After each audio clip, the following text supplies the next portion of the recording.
Իմ զարդերի ստեղծման մեջ մի քանի կարևոր գաղափար եմ դրել։ Նախ հինը կրելի դարձնել այսօր։ Երկրորդ ամենակարևոր գաղափարը, երբ որ ինքը 19-րդ դար ունենք եւ մենք ունենք պատմություն, մեզ եկած հասած, մենք պիտի ստեղծենք այսօրվա պատմությունը, որ պատմվի 22-րդ դարում։ Այսինքն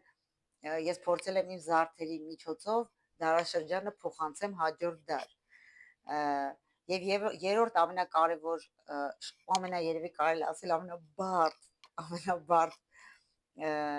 գործընթացը նա է, որ զարդերի ստեղծման ժամանակ իրենք չվերածվեն արևելյան զարդերի, որտեղ եթե մեր զարդերը ուսումնասիրում ենք, մենք մեր զարդերի մեջ ունենք, ես երկու հակասական բառ կասեմ, բայց մենք հարուստ մինիմալիզմ ունենք։ Երբ մենք շատ կարևոր պետքա այդ կարողանանք մատնանշել մեր զարդերի տարբերությունը աշխարհի զարդերից, ինչպես անում են բոլոր ազգերը։ Դրա համար զարդերի ստեղծման ժամանակ շատ կարևորում եմ,